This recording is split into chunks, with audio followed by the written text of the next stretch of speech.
Hey everybody, before we get started, I just wanted to let you know that the first book from Faith Matters Publishing is now available. It's called All Things New and was written by Fiona and Terryl Givens.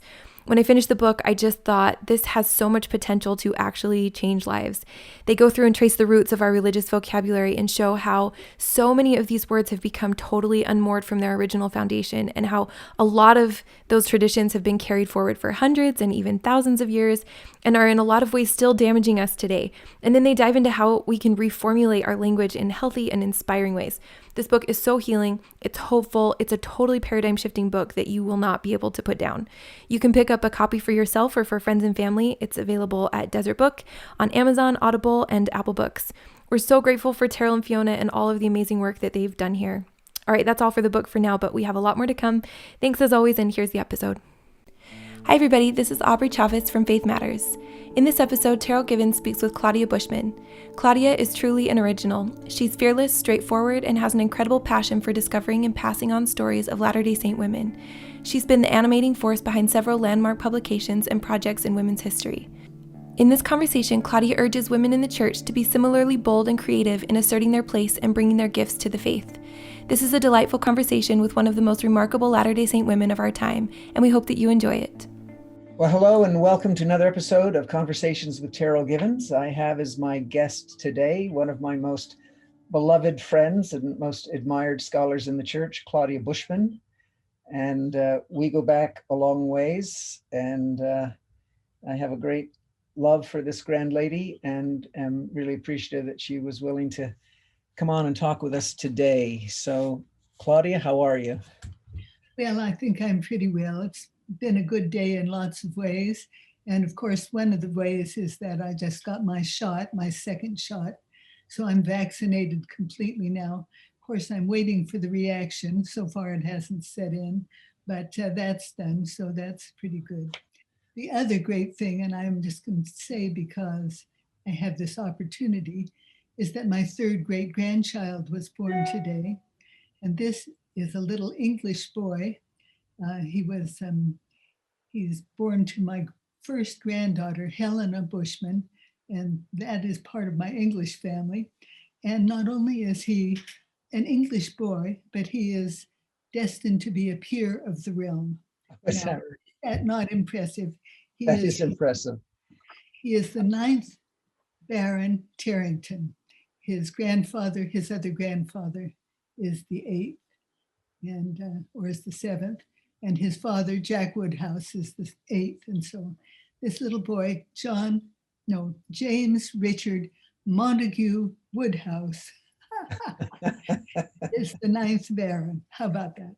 Well, congratulations on that. And I know Helena, we were together in a summer seminar a few years ago. She's an absolutely delightful, wonderful young woman. So congratulations to her and to you both. Thank you. Well, Claudia, we have a lot of ground we could cover today. You've led and are continue to live such a distinguished and active life. So I'm not sure where we should begin, really. Many of our listeners and viewers will be familiar with you in a general way, and some maybe in more detail, but I'd like to go over some of the highlights of your life and some of the major contributions that you've made to the field of Latter-day Saint studies and women's history and related issues. You've been at the forefront of a number of really historic initiatives and accomplishments in those areas. And I wonder if you would mind rehearsing some of those. You've probably done that a number of times in other venues and for other audiences, but you graduated from Wellesley. You received your PhD from Boston University was that in American Studies? Is that right? Yes, but it was going to be literature, but that's another story, which you may not want. But, well, yeah, so you and I might have had even more overlap in our interests and backgrounds than we do. All right, I'll tell you how it happened. Yeah. I went to BU. Richard won his Bancroft Award prior to, after we'd been married a few years. And there was a very great event that took place at Columbia University where he received that honor. And then he was, from then on, a hot Hot profit. Yeah. So he was highly, I can't, and a number of people wanted to hire him, but the most active person was the chairman of the history department at Boston University. And he did not want, we were in Boston for that year on sabbatical leave, and Sidney Burrell, who was the man, was very friendly and very warm, and kept coming on with more and more better things. And so Richard didn't want to go to Boston University because he felt obligated to go back to BYU, where he was, both financially and spiritually, and all those things, as we know. And however, he finally decided it would be a good thing to do. And Sid was just thrilled. And so I said, well, Sid, I want to get into a doctoral program in English. He says, I'll see that you get in. And of course, he put some pressure on the English department to let me in. I already had my master's degree from BYU when we'd been out there before. And but the chairman of the English department did not really want me there, was very unenthused about admitting such a person. This was before old ladies were going back, even young old ladies were going back to college. And I remember him saying in a plaintive voice, "Oh, Mrs. Bushman, why don't you just stay home with your children?" But which you could never get away with now, but he did. And so, but meanwhile, and this is too long, but anyway. No, wait, let me just pause you a minute there. What was your particular interest, or where was your love of literature centered at that time? Oh, English, from the 19th century English novels were my favorite at that point. However, I was moving over almost entirely to American stuff. And so I had that in my mind. But anyway, so English then required 4 languages. Is that what they required of you when you went to graduate school? 3 languages. And 2 modern. And I had one of each, and I was taking Latin in night school, which is a crazy thing to do. Anyway, Richard came home from a meeting of the American Studies program, which he had was involved in organizing. And he said, we talked and tried to decide why we should ask for more than one language, and we just couldn't think of any good reason to do it. And it was at that point that I changed my allegiance to American studies. That's how life goes, and it certainly went for me. So I learned all different things, and I became an Americanist instead. Well, you've been very productive in that career, both teaching and writing, publishing a number of important books and studies. There seems to be a kind of common thread to much of your life as a scholar, as well as a Latter-day Saint, and that's. Would you agree that you have felt a particular affinity for and desire to bring hidden voices out of obscurity and darkness, and celebrate kind of the unsung heroes of the church and of our own history? I wouldn't have thought to say it so poetically, Terryl, but I do like the individual, the personal stories, and I think that is one of the best things. I mean, secondary works are all very well, but of course, what we learned at BU, and which was very interesting, and I was very valuable for me, was 2 major things. One is we used all news sources. If there was any kind of a statistical source, like a city block or a telephone directory or some kind of membership list, we used those things. We used all kinds of stuff that we never would have consulted before. Lots of junk we used as a source. Yeah. That was one, and the other was, what was the other thing that we did? Oh, yes. One of my other major interests is historical hagiography. So I was, because I was so far behind in graduate school from other people, I thought, well, I will study the lives of women. I will use my own life as something to measure them against. And so I will consider women's work, women's lives. And so that's how, and so while I was in graduate school, I did lots of projects like learning to spin and weave and make cheese and butter and soap and all that kind of thing, because I just wanted to know what the processes were like. So yeah, I like real life and things of that sort. So do you think there's anything about your training or your background in the church or any particular aspects of our doctrine or theology that has sensitized you to the dignity and importance of work and voices that have been so little recognized in the past? Or is that just a personal kind of direction you took, you think, independently of that background? I think it was really a personal one. I didn't think as grandly as you do. It was just something that I could do because it was where I was, But you have to use what you've got. Yeah. Start in on anything new. So Yeah. and but I really do like yeah. Well, Yeah, go on. What? Well, I was just going to say, when the history of this era is retold, and of the tremendous leaps forward that we have made as an institution in the area of women's history in particular, right? Your name will probably appear first among the ranks of those responsible. So, and I think that's one of the reasons why you're so loved and celebrated. So talk to us a little bit about some of those projects that you launched and were responsible for. So tell us a little bit about the famous pink issue of Dialogue, I think, where, and was that your first real foray into women's studies and trying to achieve greater representation for women's voices? Well, I certainly do love projects of all kinds, and that certainly is from the church. I get it from the church. I get it from the way my mother worked in the church. My mother was always conceiving an idea up here and then building a foundation below and persuading people to join her in doing that. And she was able to do lots and lots of things, mostly artistic things. And I just, I feel that as a major part of my church life. A lot of the projects I do outside of the church now, I still consider church work because it's the kind of thing I do.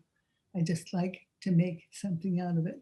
And the women's business was originally, we started in, Laurel called a bunch of people together, Laurel Ulrich, and said, let's just talk about our lives as Mormon women. So what year would this have been? 1960?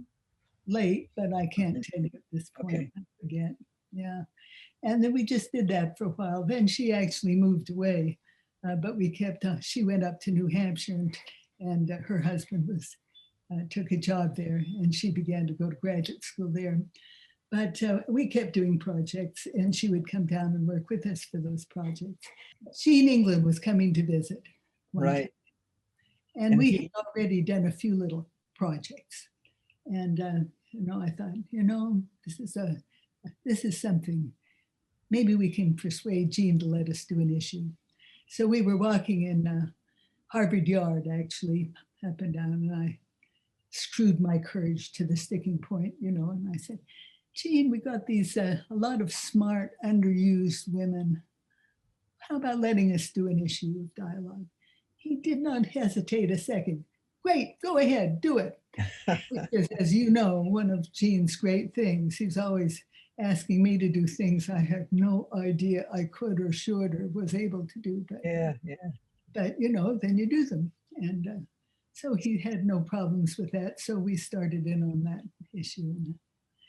And it took a long, long time. It took a long time for us to do it. But because we all worked together, we all did all the things that we do. And when we finally turned our issue in, you may know all this, but the new editor didn't like it. He said this does not deal with real LDS female issues. I said, yes, it does. These are all the things that we are really interested in. Yeah.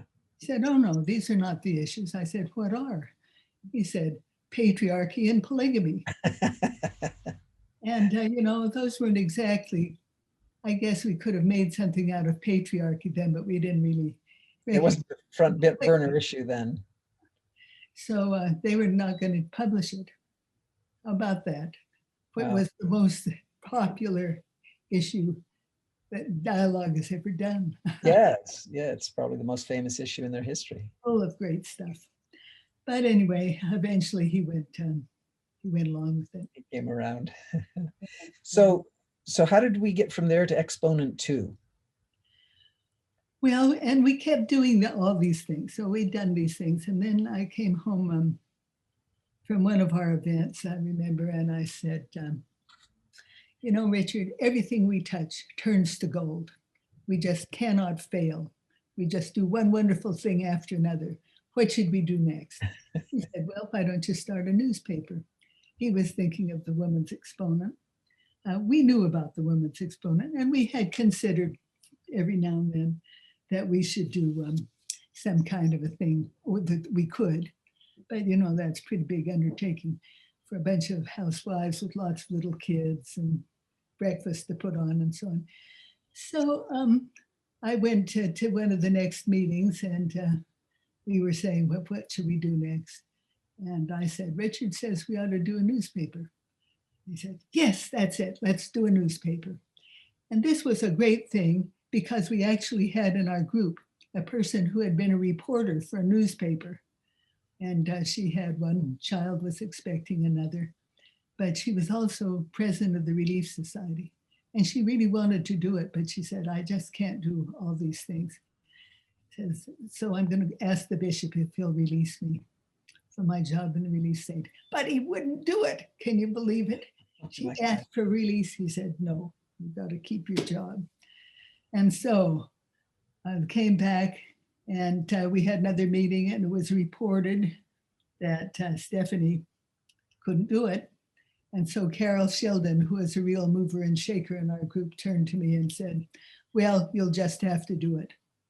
And I said at this point, I was still working on trying to get these articles into shape for our book, Mormon Sisters. I said, well, can't we just wait until we get the book done? I said, no, we have to start right now.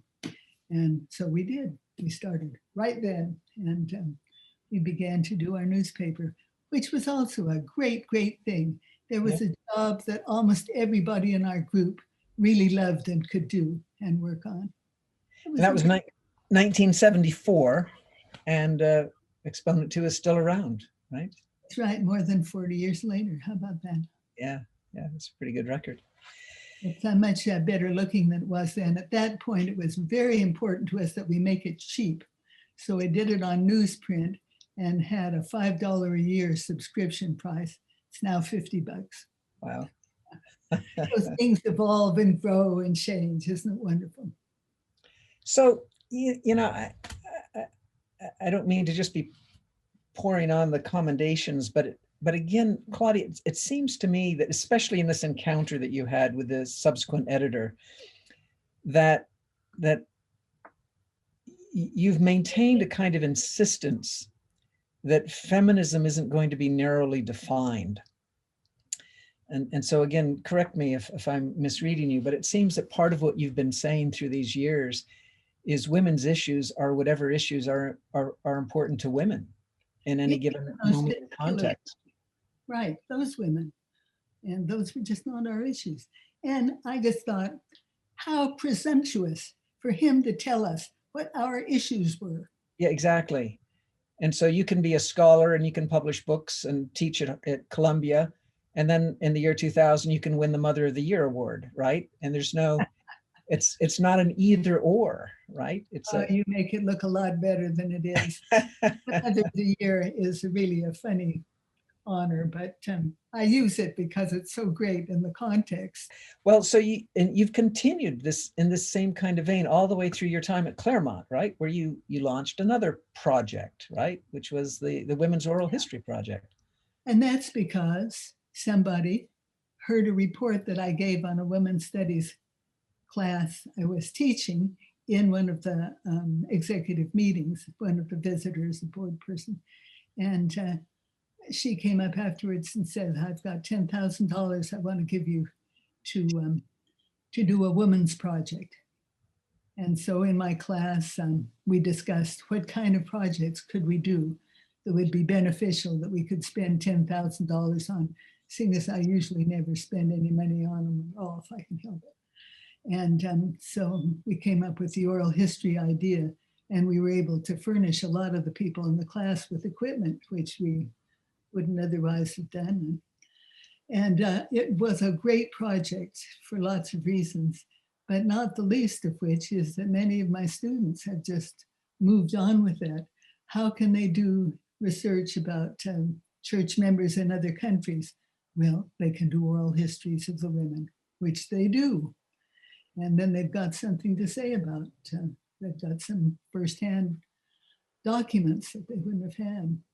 So I think it's a great, great thing. It's good for the person that's interviewed. It's good for the person who does the interviewing. And I just feel very pleased that we have that great chunk of real life histories. It's just like solid gold to me every time I read any of them. I just think. Well, kind of looming in the background to much of our whole conversation, as well as your life, of course, is the question of women in the church. And Mormonism is a real paradox, isn't it? I mean, we have a theology that on the one hand says a man can't be exalted without a woman. That the definition of God is a man and woman. There is a kind of progressivism, right, that Elizabeth Cady Stanton could applaud, because Latter-day Saints complied with the two demands that she said Christianity had to fulfill if they were going to achieve equity, which was to reconstruct the story of Eve, to make her heroine rather than victim, and to find a feminine dimension to the presiding God of the universe, both of which Latter-day Saintism, right, accomplishes.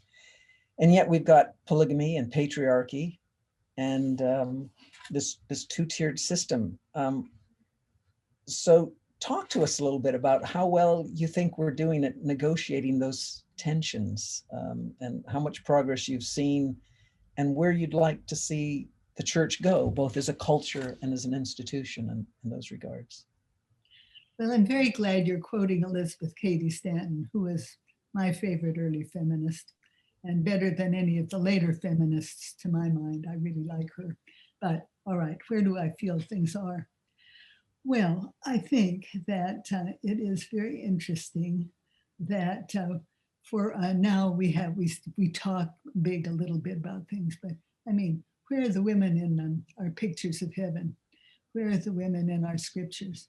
You know, what about even, I mean, of course it isn't anything really new, but we are new people. We should have had better scriptures by then. And so you have all these generations of Methuselah and Adam begatting sons and daughters over the years without a female in sight. And, you know, we make a lot about Mother in Heaven, but I mean, the evidence is so very thin that I just don't know that we can really count on it. So I tend to think that one of my theories is that males and females really can move into being one being, you know, can joining the two genders up in heaven.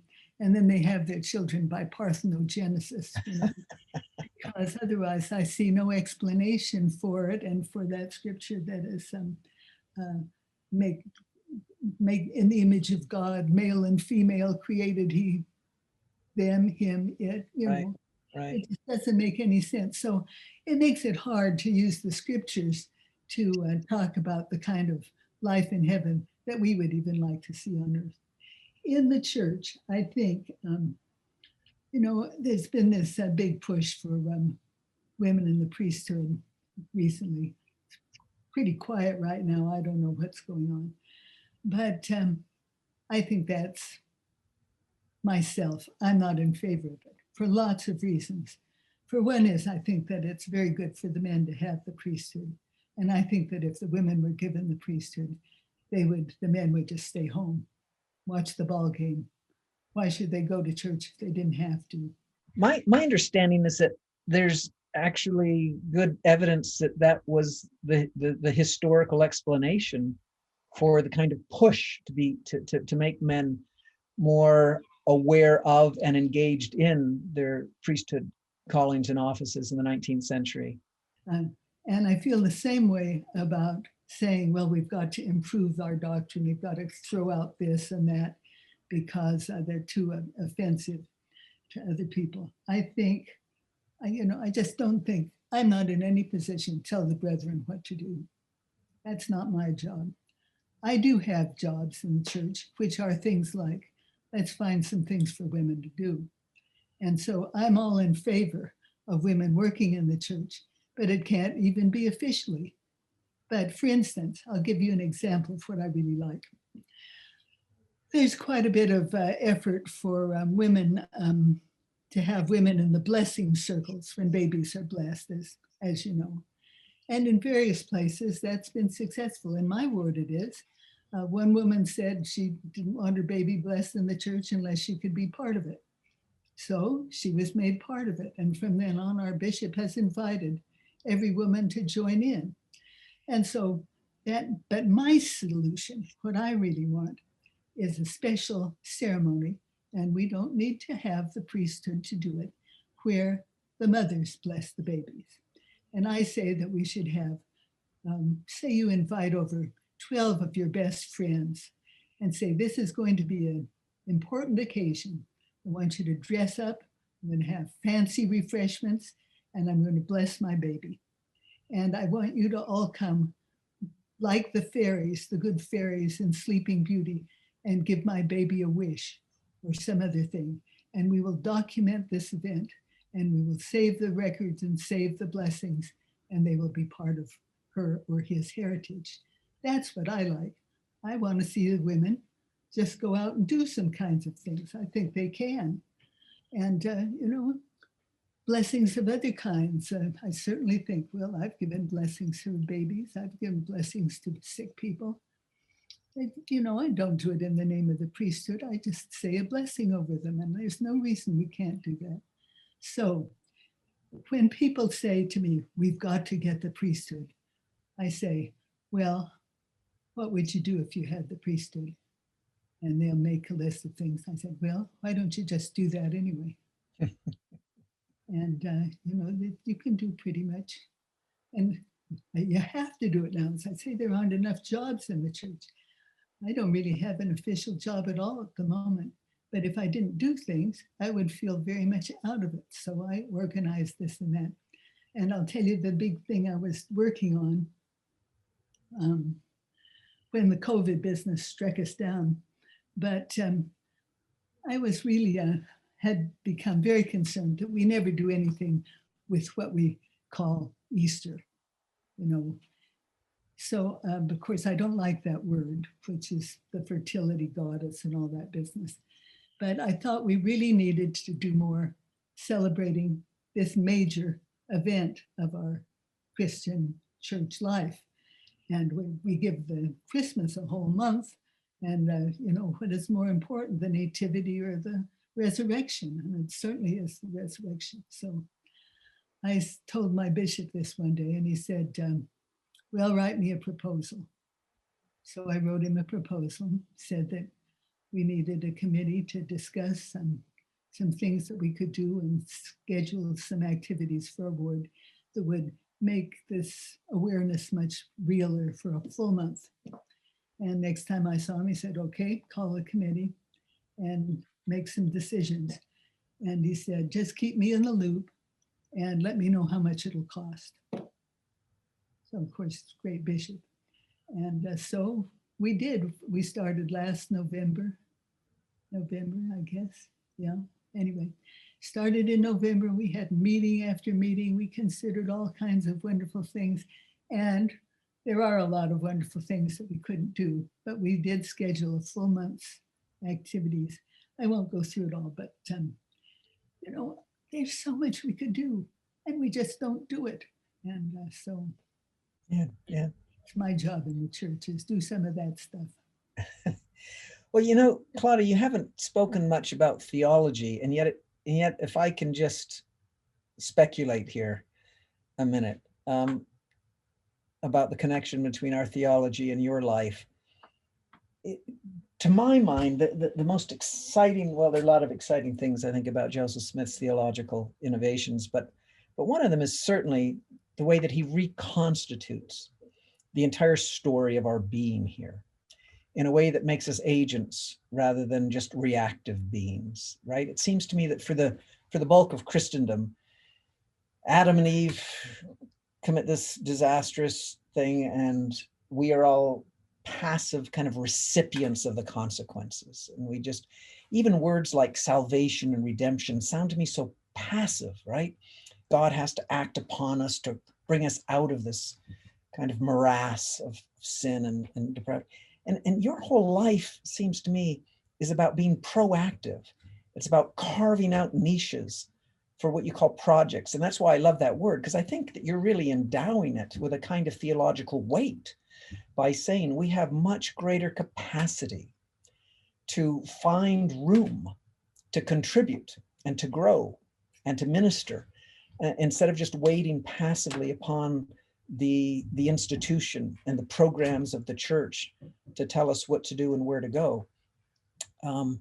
So I guess this is a lead into a question, but I hope I haven't already answered it for you. It is what I like to do. It is what I like to do. Ask me another question. All right, I'll move us toward a conclusion here.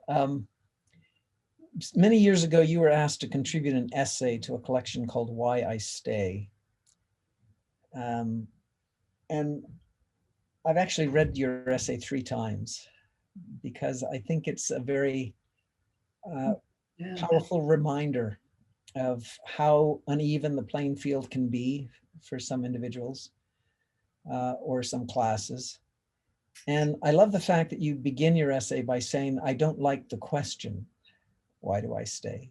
Because it presupposes kind of default tendency to just throw in the towel.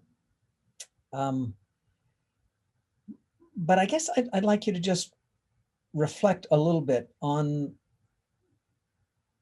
how you feel your particular relationship to the church has evolved, and if you find yourself in a good place of peace and serenity at how you've managed the challenges that you have faced personally, which I won't enumerate here, but you've enumerated many of them in your own writing and essays, some of what you refer to as horrific experiences and raw wounds. But and I think I don't think that was hyperbolic. I think, I think some of those things that were inflicted on you were pretty awful. Through the experience of the pink issue and the resigning from Exponent II and kindred kinds of experiences. But I guess what I'm saying is, do you look forward with hopefulness based on the trajectory of the last few years or generation? In the church, do I look forward with hopefulness? I look forward. I don't really necessarily think it's going to get better. It will get better in some ways and worse in others. That's what I expect. I don't really want to see the church become easier for everybody.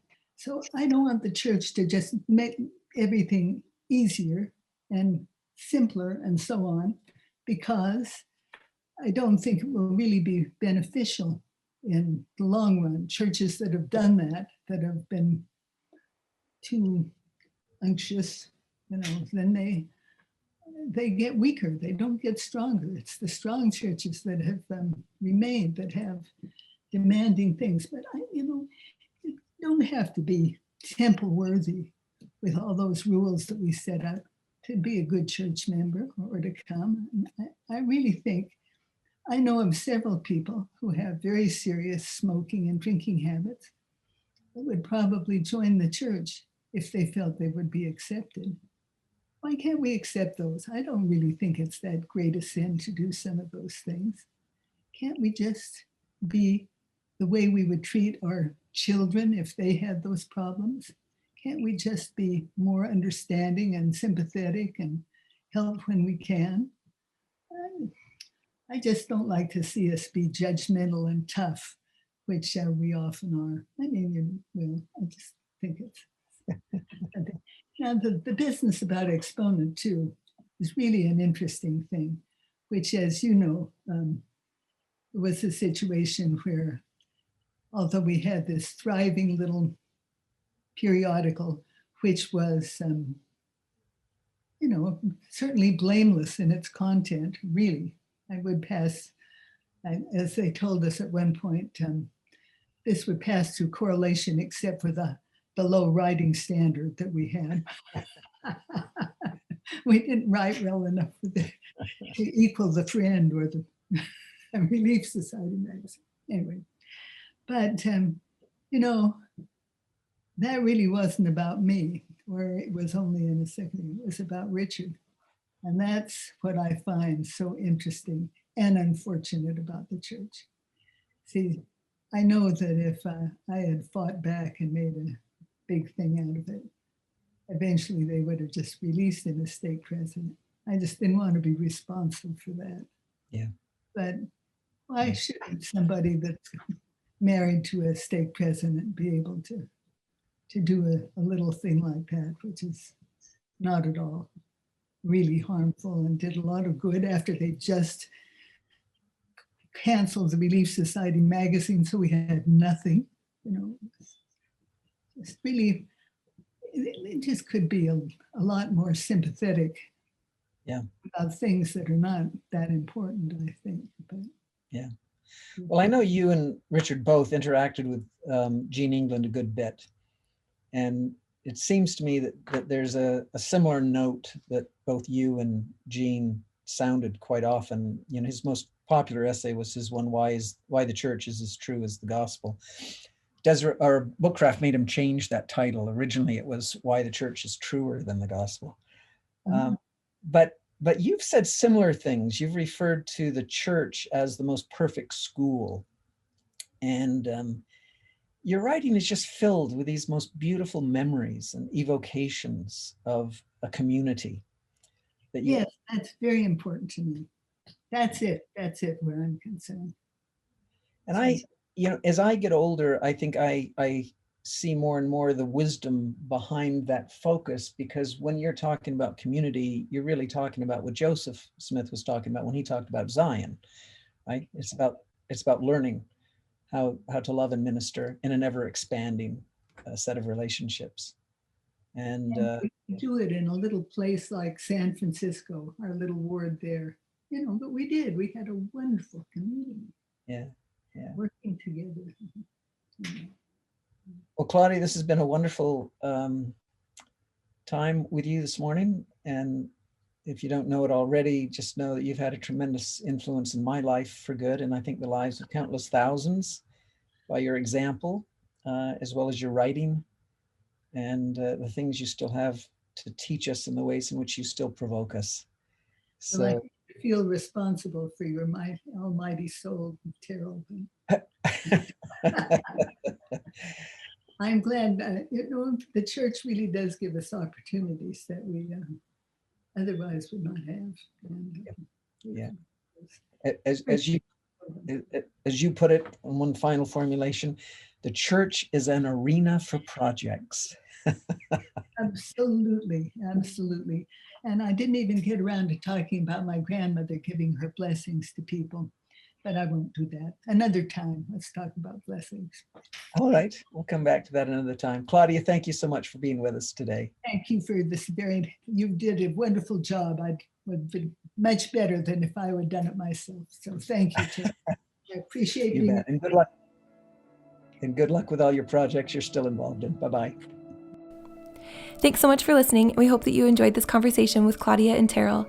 And to everybody who's left a positive review of our podcast or content on any platform, we really do appreciate it. We read each review and comment and are grateful for the encouragement and for helping us to get the word out about Faith Matters. And of course, as always, you can check out more at faithmatters.org.